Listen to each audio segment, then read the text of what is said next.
continue to get closer to Holy Week and ultimately Easter Vigil. This past weekend we had the man born blind with the baptism, with baptism and entering the pool and being cleansed at the pool of Siloam. And here we have the first reading from the prophet Ezekiel, and just, you had life, the water that came forth from the temple that just bared abundant fruit, that just brought life. And so, of course, we want our minds to be thinking of who's the new temple, who says that the temple will be destroyed in 3 days, and then Jesus. We know Jesus is the new temple. Where's and on the cross, the water that came forth from his side, life-giving water, baptism. It's a beautiful image of Ezekiel 47 in our first reading. And our gospel, what really we just want to focus and just focus on the response of this man, where Jesus' eyes are locked on. It says there was, what does it say? That large number of ill, blind, lame. But Jesus is focused on this one man, and apparently he knew this man's been sick for, and in his current state for 38 years. And Jesus approaches him, asks them, "Do you wish to be well?" And notice the response. His response is interesting. He doesn't decisively or enthusiastically say yes. He just complains. And he doesn't even complain about his affliction. He complains and kind of moans and give this story and says, there's no one to put me into the pool. When I'm on my way, someone gets there before me. There's some commentators that point to the fact here that the problem with this man isn't ultimately his illness, but what's really wrong with him is this sickness of pessimism, or he's got this he's sick with sadness. St. John Cassian, church father, wrote that sadness. He even mentioned that sadness in of itself is a deadly sin, is a capital sin, where it's not quite a capital sin. I think it was Gregory the Great mentioned how it's kind of behind the sin of sloth,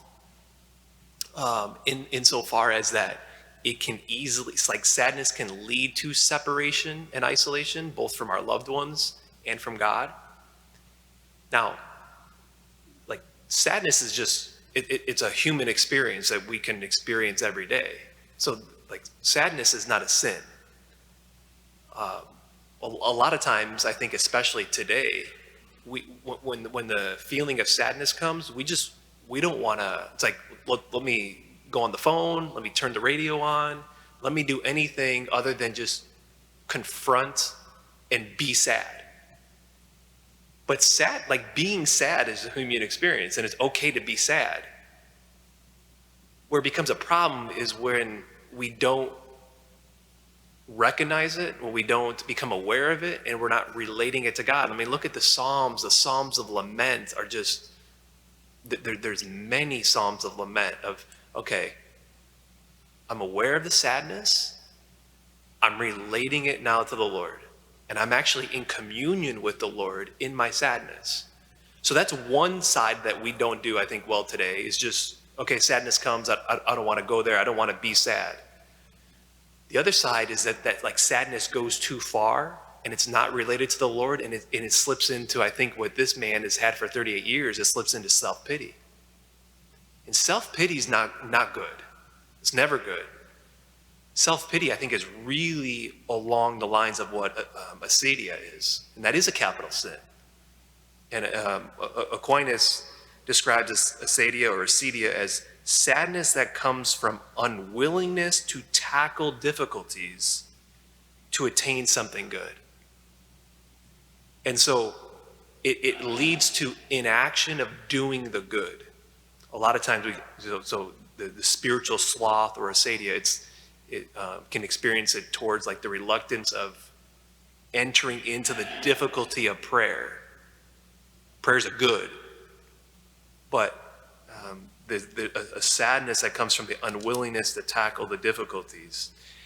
And, you know, maybe a question just to ask ourselves today with and to pray with is, like, what's my reaction to sadness?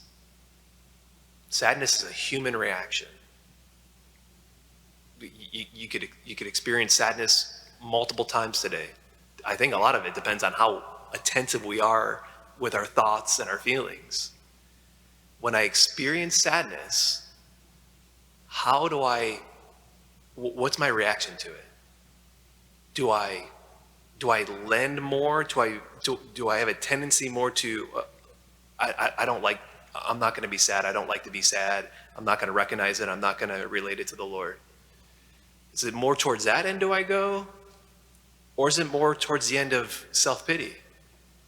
And does that lead to, and then for us to recognize of how that shapes my life, how that shapes my relationships, how that leads to inaction.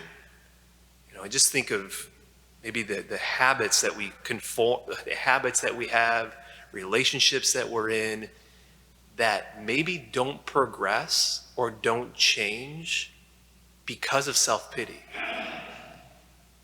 And the antidote, of course, is on whichever extreme we tend towards. The antidote is Jesus. It's to be with him. It's to relate those feelings of sadness, to recognize them, to become aware of them, and to be with Jesus with them, who is life, who wants to be there, who is there, and he wants to share and invite us into communion with him and the Trinity.